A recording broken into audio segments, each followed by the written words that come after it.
Welcome to Towel Capes. I'm Cody Nestor. He's Todd Heel. Hey, guys. Today we're talking about Star Wars, The Acolyte, Episode 8. The last episode has aired. It's finally over, Todd. Man, we made it. Took us 8 weeks to get here. Before we get started, though, if you listen to the audio-only version of the show, a little announcement about that at the end of the episode. Just want to talk about some stuff. Just a little bit of quick announcements if you want to hang around to the end of the video for that. But, Todd, let's get started. What do you think the story was in Episode 8? So here we are, Episode 8. May versus Osha. Saul versus Smilo Ren. Who lives? Who dies? Who cares? Yeah, who gives a fuck? It's Acolyte, Episode 8. Yeah. I'm gonna put this on you. You go first here. Where you want to start with this episode? Where you're breaking this one down? Well, I'll kind of just begin by saying, this was an 8-part series. I do think the final 4 parts were maybe a little stronger than the first 4 parts. Don't get me wrong, there were some clunkers in this final 4. I would probably say this is probably my second favorite episode, if that's possible, of this series. Right. But it still has its issues. It still has some problems. But it was a pretty decent wrap up, I think. Did it go kind of where I thought it was going to go? Not really. I was really expecting at least one of those twins to die. Right. I didn't really see Saul going out like that. Yeah. We'll get into that a little bit later. But, yeah. It was just kind of glad to see Finito here. Yeah.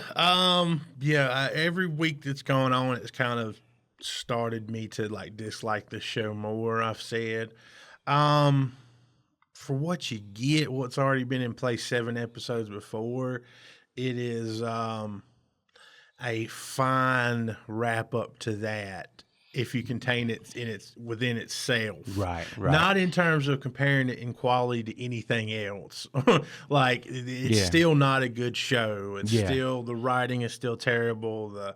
A lot of everything is still terrible. There was some good direction and some good action moments in this episode, but then you kind of contrast that with the story we don't care about. The characters we 90% of don't really care about. Yeah. Some bland cinematography, which we'll talk about. Right. But it was fine. It was just fine. I didn't hate it. I agree with you on a really weird scale. It probably is the second best episode of the series, behind episode 5, I think, which we both agree was the best because it was the most action heavy episode. The slaughter episode. The least about the story. So I kind of agree with you there. It's probably the second best if you look at it in a vacuum of the rest of the quality of the show. True. So take that for what you will, folks. So let's set the stage, Todd. We're heading back to Bryndock. Oh man. Not in the flashback this time, for reals. Real now. time. Real reals now. So tell us how the Soul, May, Osha, and Quamir, how do they all end up on Bryndock? Compress this down here for us. So Saul with May in tow, who he at first thought was Osha, but it turns out to be May. He's kind of took her back to right above Bryndock. He's, as last episode he spilled the beans about what went down there. I kid your mom. Right. So they're kind of there waiting for the Jedi Council. I think some of those members, green face, green head, can't remember her Saul's name. He's sent a message. He's turned on his locator and he's ready to face the music. Yeah, he's ready. He's unburdened himself to May and tried to make amends with her, I guess, and now he's ready to turn himself in and face the music. Yeah. So meanwhile, May kind of steals an escape craft, and he has to go and chase her into what isn't really an asteroid field. It looks like a field of small pebbles. Cocoa Pebble Field. Yeah, it's a pebble field. Yeah. And they both kind of wind up, May actually kind of crash lands, another crash landing in this series. Yeah, very I don't know if somebody could have survived. Yeah, and it's very I don't know how to even characterize it. It's so it's not made any big deal of it all. You just see a little craft boom, boom. Yeah, and it kind of goes boom, boom, yeah, boom. it's a very unceremonious crash. Yeah. It's just kind of weird how it's shown. Yeah. So that's how they wind up back there. Meanwhile, Osha with the Dark Master Smilo Ren, the apothecary guy. Yeah. She's kind of falling more and more down this dark path, and she's kind of got these feelings that she knows exactly where Osha and not Osha, May and Saul are. So they're going back to Bryndock, and she's taking him whether he likes it or not. Right.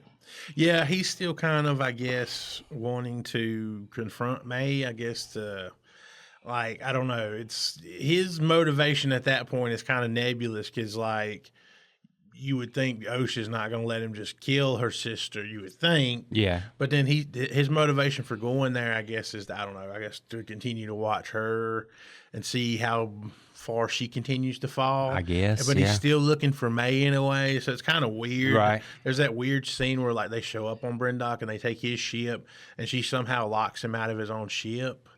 But what was that? What was the point of that? What was the purpose of that? Like, yeah. I mean, she like kind of like it's like a ship that's kind of separated by like two separate cockpits on either side, and then she like shuts off some control when he's talking and like makes his side go dark, and you're like, was that a comedy moment? Was that supposed to mean something? It doesn't actually mean anything. Yeah. So why was that? Why was it even there? Why was that? Right. I'm assuming it was like a comedy moment, but fell completely flat. You mentioned the Pebble Field. What did you think about that little? Because there was finally, I guess, an example of what I've been saying is like, where's the money? Right. And I guess that was an example of we spent some money on this little Pebble Field chase. What did you think of it? I mean, it was decent, I guess, but it seemed like really small rocks. Yeah. Because she's like, he's not going to follow us in here. He's too big or something like that. And, here he comes right on her ass. Yeah, just like pushing these little pebbles, these little not meteorites, but like little asteroids, I guess, out of the way. Just like, and there's a moment where he's definitely, Sola's made the choice that he's going to like destroy her and blow her out of the sky, basically, or out of space. Mm-hmm. And she's actually saved by Basil, the space gopher, who seemingly hated her guts the last 2 episodes because she wasn't Ocean, pretending to be, and now he's like saving her life for what reason? Whatever reason. Because the story needs her to survive. Is that the only reason I can see? The only real reason, yeah. There's another little subplot too, and like there'll be clips in here, but there's like a senator guy that shows up back on Coruscant, and like he's like one of those guys. Like, hey, I've seen that guy. I'm sure people watching the clip will know exactly who he is. But there's a little like subplot about he's kind of come to like show off the size of his cock to Vernestra, like in his senatorial cock power, right? And like, hey, we hear about this Jedi murder investigation. Where are we at with that, Baldy? And she's like, oh, it's looks like it was just this or this, like just kind of underselling it. So there's like a little subplot of like, because you hear so much in the show about like the Jedi don't want any of the shit to leak because of the senatorial repercussions and the political repercussions and all this bullshit. So it's like, I guess they figured after 8 episodes, we got to like, I guess, move that plot a little bit and like show somebody's asking questions. Here's the Senate, get your shit in order. We're on to you. And this also kind of shows too that Vernestra, like a lot of Jedis in this show, not really in control of her emotions. Yes. She's very petty, back and forth with this guy who ostensibly is, he's supposed to be somebody we don't like in the show, but I mean, I don't like Vernestra, so I'm just 2 people I don't really care for on screen. But I mean, ostensibly, he's just kind of doing his job, right? Asking questions about this like big space cult that's got like some kind of murder investigation ongoing. What gives, like, so but he's supposed to be like represents a bad guy in the show, and I'm like, this kind of, he's just doing his job. The Jedi are the ones that are like really which we'll kind of talk there's about. The rub. We'll talk about that. But everything is kind of set up here to get those 4 people to Brendock, and I guess the rest of the Jedi, Vernestra and the Jedi to Brendock for one final. It's time for Mortal Kombat time. That's right. It's time for Mortal Kombat. There's 2 fights on Brendock. There's OSHA versus May, which is complete trash. Would you agree with that, Todd? Yeah, it's not really hitting on much. There's even that one scene where they do that thing again with Pip, like squirting something in. I think it was in OSHA's face. This time it's in OSHA's face. Before it was in May's on the ship. This time, like, OSHA notices Pip in May's clutch and is like, Pip, and he's like, Pip, fuck you, bitch, Pip. Like, so Pip has switched allegiances away from OSHA. And there's that little moment. But it's a hand-to-hand fight. Not good. Not too good. Not good. Not good. Kind of reminiscent of that first Indara versus May fight, but just worse. There's a moment where like Osha just gets pushed back and she does this random yell, this cringe yell. Oh yeah. And it's just very cringe. Now, the Soul Quamir, we get Soul versus Quamir, the Master, Asian Ezra Miller, Smilo Ren. Pick your moniker for this dude. Round 2 versus them. What do you think of it? Definitely the better of the two fights. I thought this was probably, to me, the highlight of this episode. Probably the reason why I say it's decent is this fight right here. Yeah.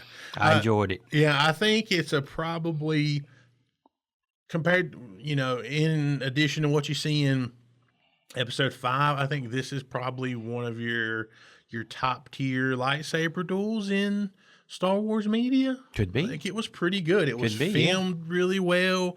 Like, the action looked good. There was no real bad effects or cringe or bad wire work or anything that I noticed.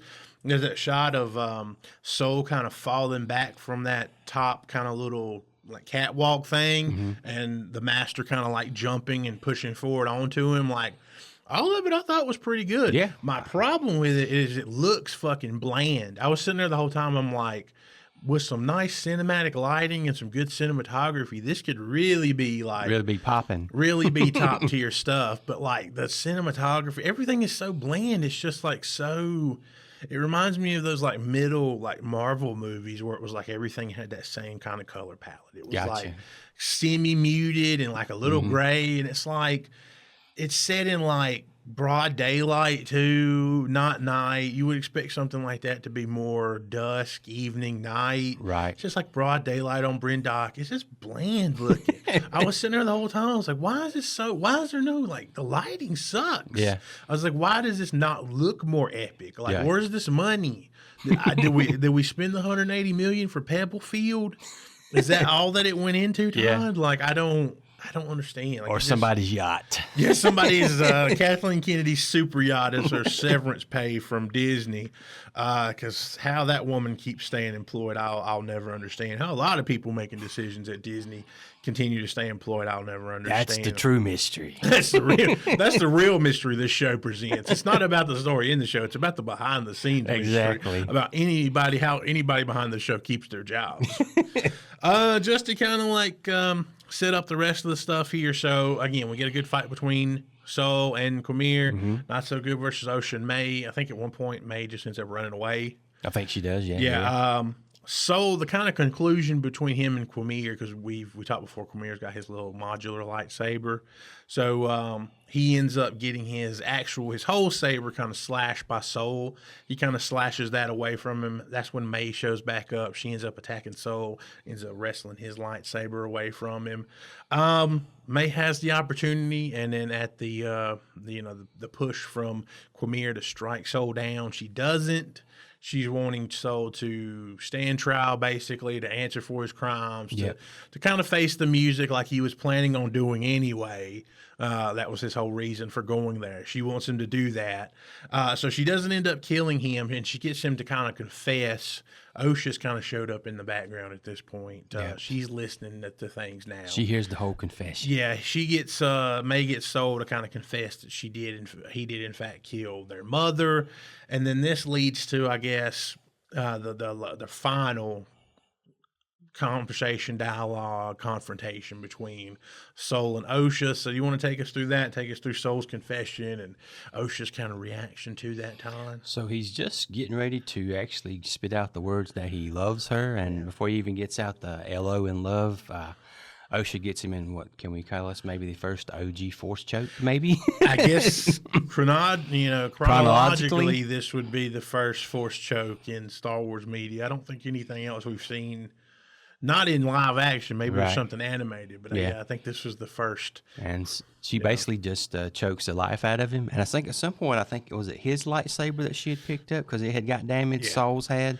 And she basically has the power to, she's so far gone into the dark side now, turns his green blade to red. Yeah, blue blade. Blue Blade, I'm sorry, I apologize. Yeah. Blue Blade to red. Yeah, she like bleeds his lightsaber, which is a thing in Star Wars. I don't think it takes place that quickly. Like you can non-Siths and stuff in Star Wars canon like have been able to like bleed their hate into lightsabers and turn the crystal to red, which is how you get a red lightsaber. Like I think some of the recent Jedi Survivor game, we have like a character there who's like bled his lightsaber, bleeds his lightsaber, and things like that. It's just. It happens a little quickly. Like you have to kind of hand wave that. I'm like, okay, she's really able to just bleed his lightsaber that quickly and turn it from blue to red here. But yeah, he does try to confess his love for her. Now there's still in my mind room to say, is this just I love you like a daughter, I love you like a friend, or I love you like a lover? I had the same note. It's like it's never debated or touched on. Was it like a fatherly love because, he first saw her as a child, or right. Did this something that blossomed into a romantical type love? Right. We never know. Or did I pick you off of a planet so I could groom you? And right. Yeah. Right. So, I don't know. I don't know. I guess it's nebulous in a way, but some of the weird stuff we saw in previous episodes in the last episode with the flashback make you think that it's a little creepy. Could be a little creepy. There's some little like inappropriate vibes Soul was giving off about how quickly he took to little girl Osha. Yeah. So again, a lot of this whole episode is mostly like, hey, did you like Soul? Well, you might not like him as much after the last two episodes, and then like even if you did like him, like we're gonna do some stuff to really assassinate his character. A little bit of character assassination on old Soul here towards the end. Yeah, I mean, like besides the force choke and the saber bleeding and all this stuff, how did you feel about this being how it ends things with Soul? Like, but without getting too much into like what's done with Soul after his death, but like, what did you feel about this being the end of probably most people's favorite character? Yeah, I mean, you could, if you look at it in the lines of what they've already been trying to do with Jedi throughout this whole series, it kind of links up. We see Soul at the beginning; he's like, probably the main player, I would say, Jedi-wise, Jedi Council-wise. Mm-hmm. And slowly as we go through these episodes, we see, Saul ain't what he seemed to be.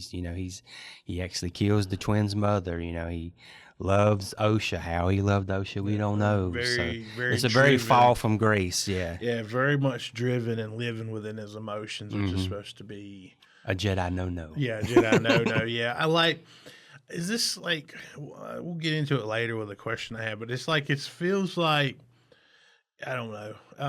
It's like this show is like really making the Jedi into like space cops, which I mean, they kind of are. Yeah. This really feels like Vernestra and her Jedi are like, she's running a like, if this were like just a cop show, she's running some kind of precinct with like, you got some good cops and you got some bad cops, right? And that like some of them do some bad stuff to like get the job done, and like this is what that kind of feels like. They're trying to write more like a cop show, yeah. Like with like some of the stuff like Soul has done and like Justified. It's like it's almost like just kind of write them as like space cops gone bad a little bit, like just with the way the Jedi have been like kind of depicted here. And like some of the stuff they do, and like a lot of it is not done within the rules of what we see, and it's kind of weird to think about like this is supposed to be like the height of the Jedi's power, like not like, I guess this is towards the end of it, but like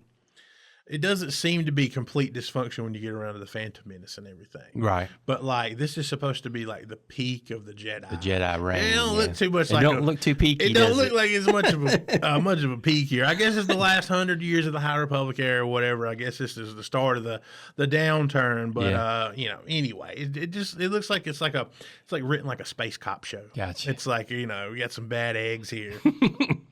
After Soul is dead, Vernestra and the crew, they've already kind of arrived. They finally make their way to the little fortress on Brendok where all this is going down. I love how Vernestra kind of immediately gets off her little spacecraft, like does a little like sensing thing, immediately senses Quamir, who had his Magneto helmet off, and it's confirmed that he was her Padawan at one point. And I just love how he's quickly like, oh shit, let me get my Magneto helmet on. That bitch is here. Like, he's like immediately pulls that Magneto your helmet back on. So May kind of shows Osha like, to lead them out of there to get them away from the Jedi. She's like, "Oh, this is how this is how I failed, and this is where I went, and how I got out. So I'm gonna take you through it." And the Jedi use Basil the Space Gopher, Basil Oregano to track them down. Track them down. And there's a lot too in this episode about like even souls like you guys are not twins, you're not sisters, you're the same person. Like split. Right down the center. They were birthed from the virgins. They were a virgin's birth created by someone. So they're not sisters, they're not twins, they're the same person basically. Just separated. Split into two. There's a lot of that in this episode. We get a little moment between Osha and May. They kind of forgive each other. May forgives Osha for wanting to like leave and make a better life for herself. Yeah. And I guess Osha forgives her for trying to kill her for wanting to do that. Right. Because that's kind of what happens. Basically, yeah. Yeah. And then Quamir shows up, and so they're like, basically, Osha makes a deal with Quamir to like let May go. If you let May go, I'll agree to train with you. I'll be your pupil, your acolyte, whatever you want to call it. Mm-hmm. Just let May go. And May's just like good with it. Yeah. She's like, "You sure? You sure? You sure? Really? Do it. You sure? You sure though? You sure though? I like that, but you sure?" Like it was really cringe. Like, yeah, it's like, I don't know. It was kind of like cringe, and there's no hesitation in May. Like, "You sure you want to like give your life over to this guy and let me walk away scot-free?" Like, it's basically what's happening there. And then the other part to it, the other layer to it is Quamir says he can because this dude's got a lot of powers, Todd. He's got like all these weird force powers. At one point, he's got like force bypass elevator. Do you remember that? Remember that scene where she's like, we got to hack this console or whatever to get in here. That's the only way in is we either climb or we open this elevator. And he's like, "Really?" And he like disappears. And the next thing you know, he's inside. He's got like force elevator bypass. Nice. And like he can just vamp through walls, I guess. But he offers to wipe May's memory because he can do that because they just write it in that show. He's got the equivalent of the Superman 2 memory erasing kiss. Yeah, exactly. That's a little wave of the hand, though. May agrees to it because their reasoning for it is that if they don't wipe her memory, the Jedi will use her to find May or to find Osha and Quamir. And I'm like, fucking how? Like, they're not just going to go back to Sex Island, right? Right. That's the only place she knows about. Yeah. How would the Jedi use her? Like, if she doesn't know where they are, how would you use her? Even if you like look through her mind, I don't know where they're at, motherfuckers. Right. Just keep me in Jedi prison, I guess. But like, I don't know where they're at. So like, how am I going to help you? Is the argument that they have the connection that they could force her to like. That's the only thing I can think of is because they're basically not two people; they're the same person. Right. Maybe there's something they could somehow connect through. And the issue I had is, it wasn't really something very cinematic or impressive that he did to wipe her memory. It was just like, flip, flip. She's like, "What? Yeah. Who are you?" Yeah. They're reciting their little childhood poem thing to each other, and she kind of forgets it, and it's like, it's none of it's very emotional. None of it has really weight. It just like kind of happens like pretty quick, bluntly, and it's just over. There's no like big emotional build up to it. Like they try for it, but it doesn't work. There's no like even like cinematic music or anything. But yeah, the mind wipe stuff doesn't make sense unless you put your own head canon to it, which is that they're the same person and they share such a deep connection that the Jedi could exploit that to find her. But rationally, if I don't know where that bitch and that other motherfucker are, how am I gonna help? How am I gonna help you out? Look at my mind. It's blank. It's blank. I don't remember nothing since I was a kid. Are they on Sex Lagoon Island? Oh, they're not? That's the only place I've ever seen of his. Right. I guess you're shit out of luck. Let me go or keep me in Jedi prison, whatever. So we kind of been wondering how this would all shake out, Todd, to make Ki-Adi-Mundi's line from the Phantom Menace, his little throwaway line in the Phantom Menace, is the Sith hasn't been seen in a millennia. Obviously, we got to get a dude that's kind of semi-Sith hanging around. Yeah. And Ki-Adi-Mundi's also involved in the situation a little bit. So we're wondering how it was all going to shake out, and how the show wouldn't either make him a liar or make him seem incompetent or more incompetent than he already is. Yeah. Because again, he died like a bitch. But yeah, so how does it all shake out, Todd? What does old Vernestra decide to do? What does she choose to do here? So I guess she's talking to kind of like a Inquisitor committee here. We got It's maybe like the some senatorial kind of a committee, like, what the fuck happened? She's kind of, I guess, addressing the Senate committee that's investigating what's going on with the Jedi, the oversight committee, I guess. So she kind of goes back and like, okay, look, a few years ago, we had some Jedi go rogue. There was 4 Jedi on a planet. 4 Jedi on a planet. They went rogue. Some shit happened. A woman got killed. Yeah. But now all this stuff had happened recently. That was one rogue Jedi. That was Sol. He went off his rocker. He was so head over heels for this girl. He was blinded by love and his emotions. He didn't want any of the stuff that they did 4 years ago when his partners got cold feet to come to light. Like a space cop show. Right. They cover it up. They blame it all on Sol. Sol is your patsy. Yeah, Sol is your fall man for everything that's happened. 4 years ago, they were all stationed together. Like you said, they did some bad shit. Mm-hmm. They covered it up just like cops. They covered that shit up like a CBS cop drama. Years later, when he feels like his partners were getting cold feet, old Sol decides to kill them off one by one to make sure they don't squeal, they don't turn patsy, they don't turn state's evidence on him. And he turns rogue, and all this is because of Sol turning rogue and wanting to cover his tracks. And old Sol ends up taking his own life. Vernestra tells the little committee. So yeah, the whole thing is Vernestra in the end blaming it all on Sol. No mention of Cormier. Oh fuck. Jesus. I guess the recording's still going. Just leave it. Okay. We'll let it go. Is the mic's going to come back up? I think let's got to turn this on. This is not recording though. Yeah, go ahead and stop it. Okay, so picking up from the quick power outage that we just had right in the middle of whatever the fuck I was saying, Todd. Basically, just to sum it up, Sol got blamed. He took the blame for everything, courtesy of Vernestra. They end up arresting May. They figure out she's been mind wiped. She's pretty much useless to them at this point. She doesn't remember anything after the age of 8 when she burned down the little lesbian witch coven. Right. She doesn't even remember having a sister. Whatsoever that we hear there. I mentioned again, I think I mentioned that they said Sol took his own life. Mm-hmm. We see Vernestra kind of burning his body on Brendog, gives him like a Viking funeral, and just pushes a little raft out to sea or whatever and sets it on fire. Vernestra wants May to help them kind of find Quimir and find Osha. Not sure how that's going to work. Some kind of reconstructing of her mind probe, something like that. We get a last shot of Quimir and Osha here. They're kind of at the edge of the water on Sex Lagoon Island here, and he kind of walks up to her and like stops, and he's a little further away at first, and then he comes in a little closer, and they do a little hand/saber holding, and then that music kicks in, and they really think they're doing something right there, don't they? They really thought they hit something. Yeah, right that there, little musical sting and that little like, ooh, what could this show be? What could season 2 of this show? They really thought they were doing something. Right. They in fact did nothing. that whole little thing, like, fuck you. You did nothing with this show. Right. 90% of the people that watch this show hate it. You did nothing here. Right. And, yeah, but in fact, Disney did not do anything. Will there be a season 2? I hope not. But I could not imagine this getting a green light for a season 2.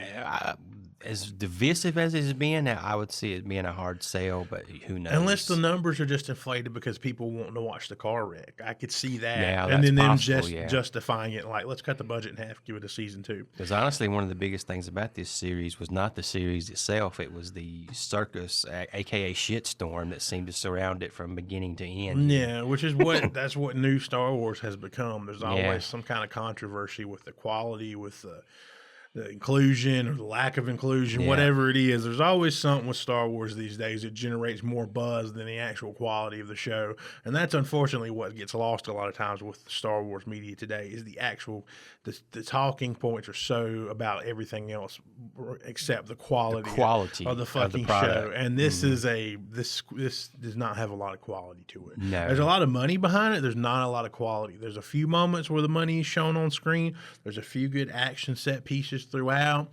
The writing is poor. The cinematography is poor. Some of the direction in some of the episodes are poor. Yep. It's just the quality. The quality's bad, Murphy. That's all I can really say here. Let's get towards the end of this. Who knows when the power will go out? Let's yet again. Gotta keep moving. Yeah, we're under a flood advisory around here, so get your canoe ready, Hill.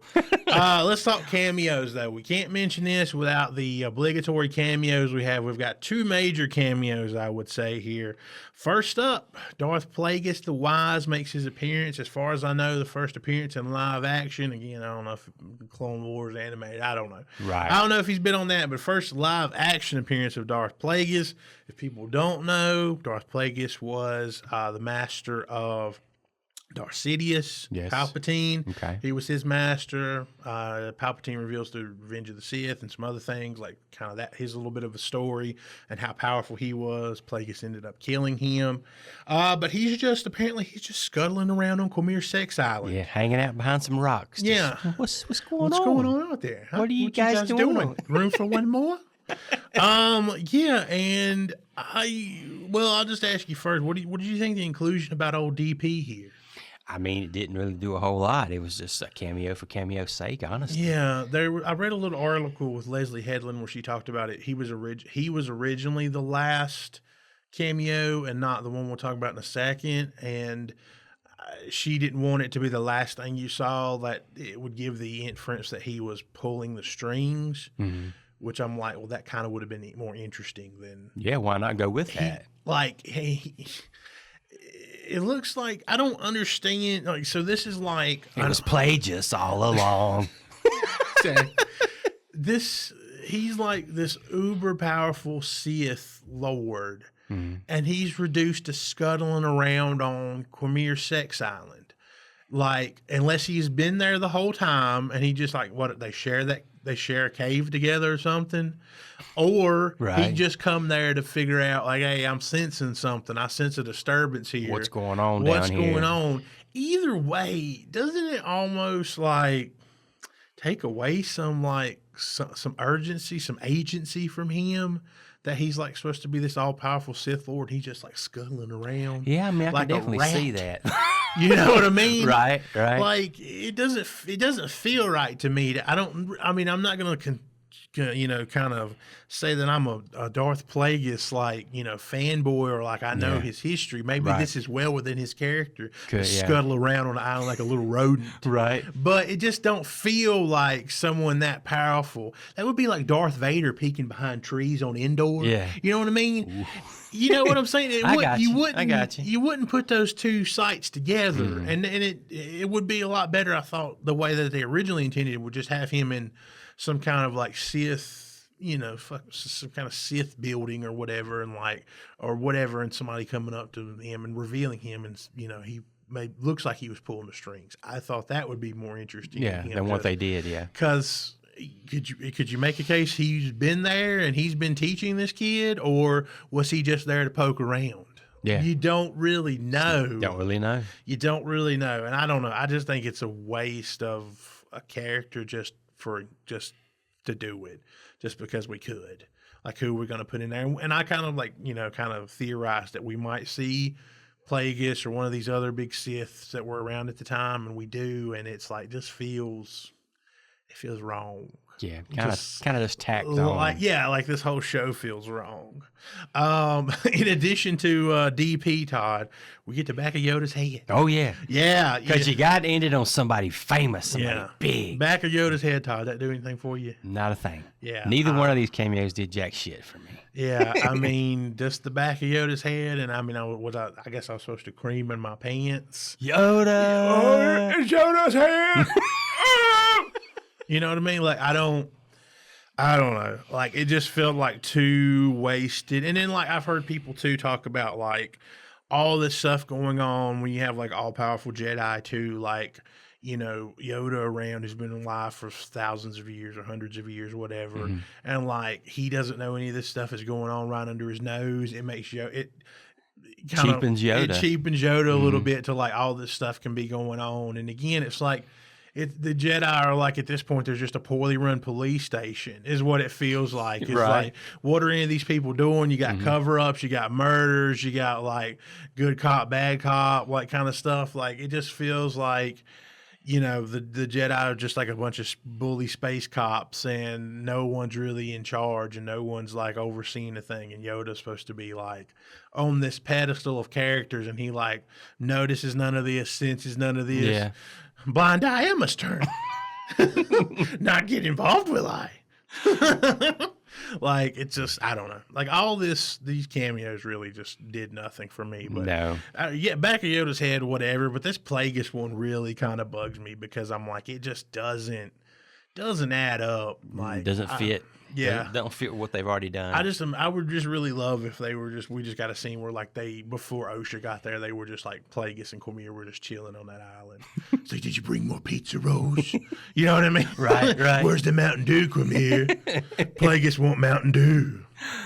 Todd, I asked you this when I sent you this our kind of notes here to really think about this. What kind of story did you think they were trying to tell here? What do you think Disney and Leslie Headland and company, what did they want us to take away from this story, you think? I think, beside the obvious one, I think here was diversity of cast, and, you know, maybe some sexuality things here and there. Right. They wanted us to take away the Force is female, that thing that they've been, which is fine, but like, you know, yeah, I think they wanted to make a point with having as diverse a cast as possible, but that's fine. Yeah. It's also like, what do you do with that diverse cast, though? I think one thing that maybe I was reading the tea leaves wrong, but one thing I kind of maybe picked up on, I don't know if it's, but it seemed really political, not just for like the diversity of cast or sexuality, but it seemed like they took like the Jedi as a whole is like, you know, this entity, this institution that has been kind of, you know, glorified down through the years, you know, the Jedi Knights, you know, the Jedi Council. And they basically just kind of drug them through the mud, you know. They're like Democrats. No. Is that what you're saying here?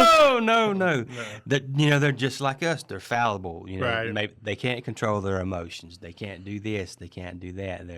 They can be charged with murder. Maybe, you know, set up to say they did murder somebody. You know, it's basically like a character assassination of the Jedi, basically. Yeah. See that was kind of what I was wondering here. Like, what were we supposed to take away from it? Was it a story about these two twins and their connection, and how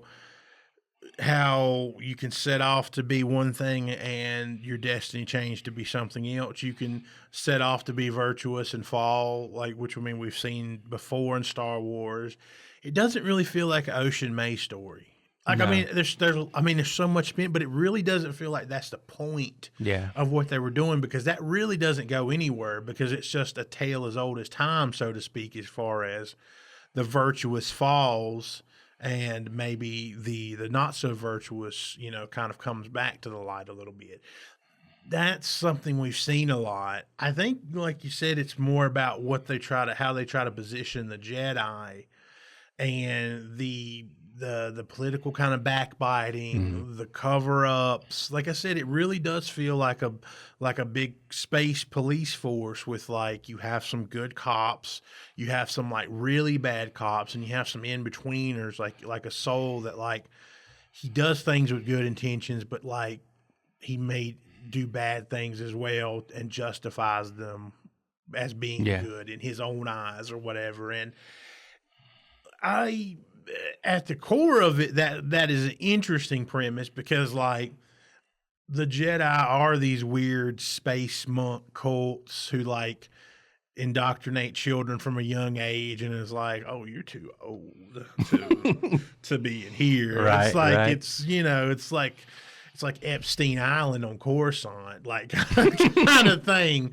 And like to deconstruct that is obviously an idea that like I think a lot of people have had, and like it's just I think that's what they were trying to do at the end of the day is like tell a story of like corruption and how power can corrupt and all that. But like that's me really reaching. Right. That's me really reaching for something to hold on to, like say that they've tried to do or try to accomplish, but I don't think they actually did it. I think there's enough remnants of a story or a through line that you could kind of like convince yourself that that's what they were doing. But like overall, if you look at the 8 episodes as a whole, I don't really think you did anything. You told a mediocre story all the way through. You had mediocre characters that you didn't really know what to do with. You switched their allegiances and their characters on a whim. 6 episodes in, you rotated our character from good to bad with no real reasoning or setup or anything. You just change things on a whim. Like we said before, it's like someone drew a rectangle on a piece of paper and they knew this point. I know we got to get to this point, to this point, this point, and this point. That's all I care about. And somebody else is like, well, what about all the stuff in the middle of that rectangle? How are we going to fill it? I don't know. Flying through pebbles. We'll have a bunch of Jedi no-names get slaughtered. Space gophers. Fuck if I know. Space gophers. Right. And they just threw whatever in there. And they didn't really care about how they got from point A to point B to point C to point D. And then that's the problem is like, it's not a carefully crafted story. It's not a particularly well-acted story. It's not a particularly well told story. And at the end of the day, you just get this mediocre story that like makes no impression upon you, that'll be forgotten next week. No one will care about this. No one will go back and cite this.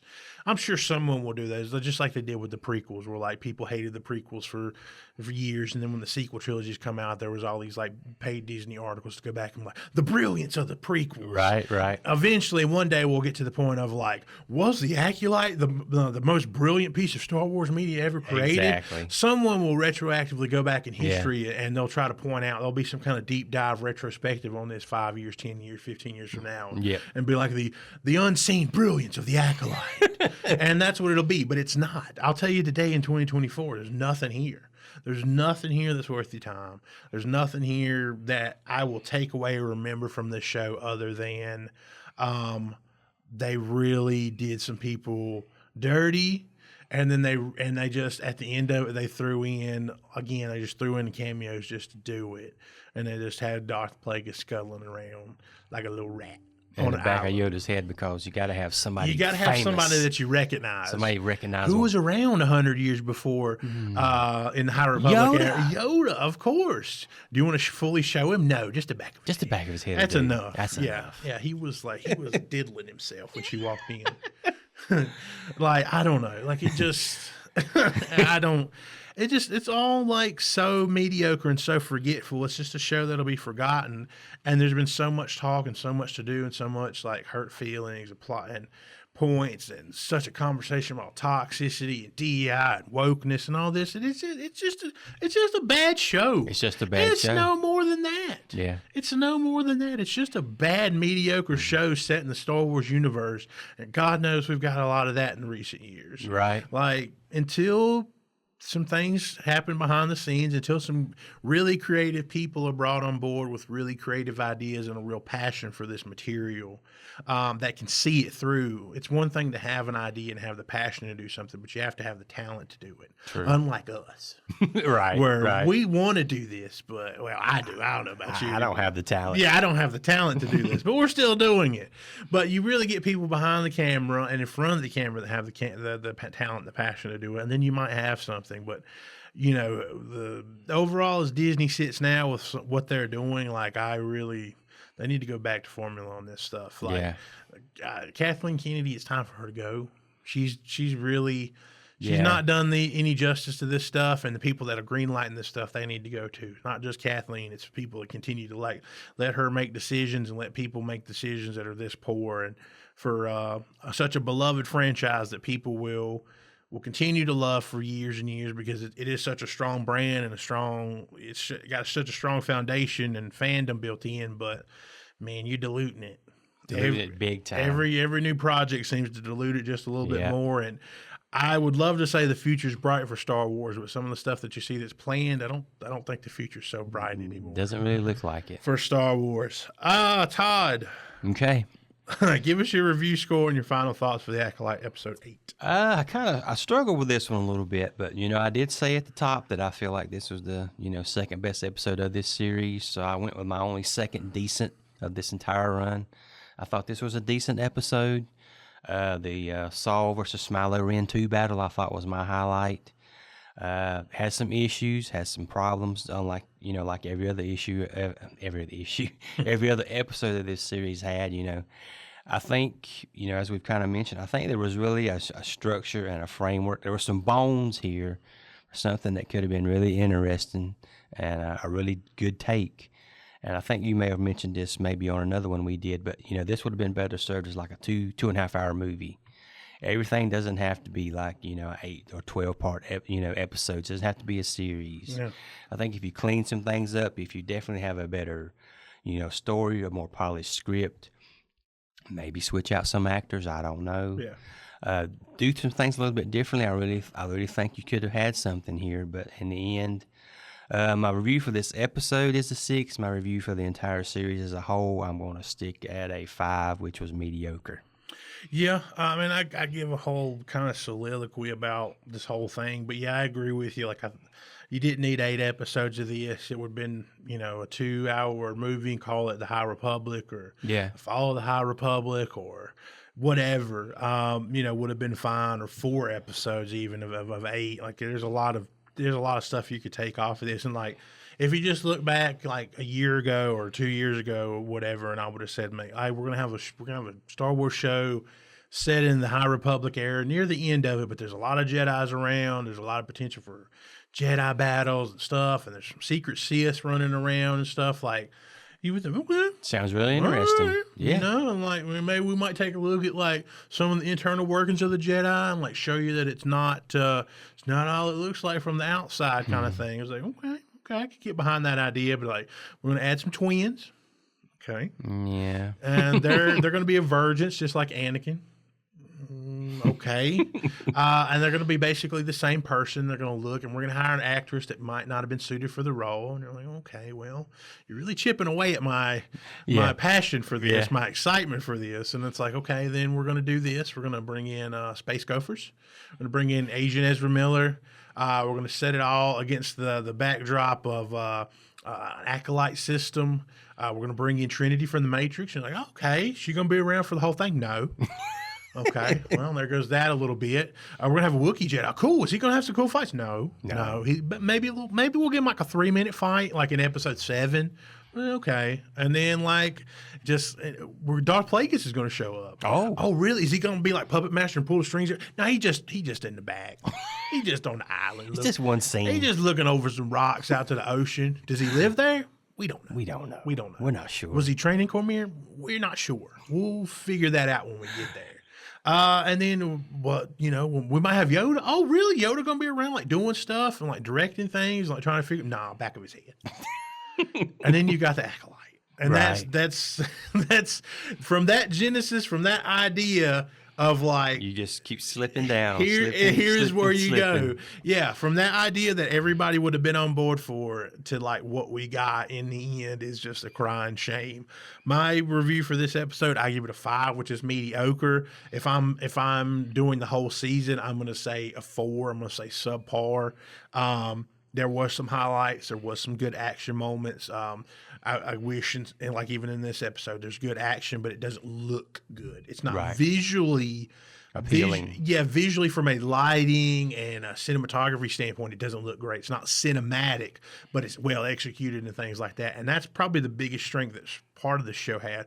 And there's some like a lot of money spent on this, and there's some bad CGI stuff. Like remember those speeders and stuff, and how bad that shit looked, and how much it looked like somebody on a blue screen. To like stuff like where you got here with like the Pebble Field, which looked pretty good. Mm-hmm. Like, and it's just such a mixed bag. So it's a mediocre final episode to a subpar show, I would say. Gotcha. So that's how I would review it here. Before we call it an end, Todd, before the power goes out yet again, how fitting with this announcement. So I know a lot of people, I don't know a lot, that's kind of the point. A lot of people, damn it, I keep saying a lot, but it's not a lot. That's the problem. So what I'm trying to say is we have an audio podcast version of the show. Obviously, we started out with just audio in the beginning, Todd. Yeah. We added video to everyone, like having to see our faces. We're sorry. We're so sorry that we did that to you. We're doing pretty good numbers on YouTube, and we're not Mr. Beast or anything, but like we do pretty good for our little show and everything. The audio stuff, the audio podcast stuff, we're on Podbean. That makes us available, and it's kind of hosted through them, and where we show up on Spotify and Apple Podcasts and all that stuff. We don't do such great numbers audio wise. Yeah. I think it's our raw sex appeal. It's got to be seen in person. That's bumping those numbers up. So, instead of paying another almost $200 for another year of hosting through Podbean, nothing against Podbean, great service. I enjoyed it. We're going to not do that. We're going to not pay that money. Right. We're going to have just the YouTube show going forward. YouTube is the platform that's kind of helped us kind of grow the most. Yep. Our other social medias will be there. If you're a dedicated audio only listener, we definitely apologize. Yeah. If you'd like to send us, Cash App us $160 some, that's we'll fine. Renew, yeah. Or would you like, if you'd like to start a campaign for Todd to pay for it out of his own pocket? I don't know. We can also do that. But just a decision just to kind of make. It takes us away from a little bit of exposure, but it's just not worth it based on the numbers that I see audio wise compared to where we are on YouTube right now. Okay. Like I think the video and everything, it's somehow working a little bit better than just hearing us. So that's the little announcement. The audio portion for starting, I think right now actually is probably, as this is posted, those audio versions are probably going to be gone or gone soon. And from now on, it's just a YouTube only, baby. Just YouTube. Make a break on YouTube here. Yeah, we're all in. And we're all in just on YouTube. Yeah. So if anyone is disappointed with that, definitely apologize. It is one of those things for full transparency. It's because of money. It's a business decision. Because we make nothing off of this. We're in the red. That's right. This show ain't never seen the black. We're more red than that Gotham City anniversary thing in Batman '89. That's really in the red. Yeah, exactly. This show will never be in the black. But yeah, that's just a little announcement we wanted to make. I think that's it for this episode, Todd. We're gonna go outside and see how much flooding we have here. Get my canoe ready. Get your canoe ready. If you enjoy the video, please like and subscribe. Feel free to send us an email or get in touch with us on social media. Towel Capes will return. Going to be back next week. We're going to go see Deadpool and Wolverine. Yeah, looking forward to it. Cannot wait for that. Thank you so much for watching. Until next time. Bye, guys. Later, guys.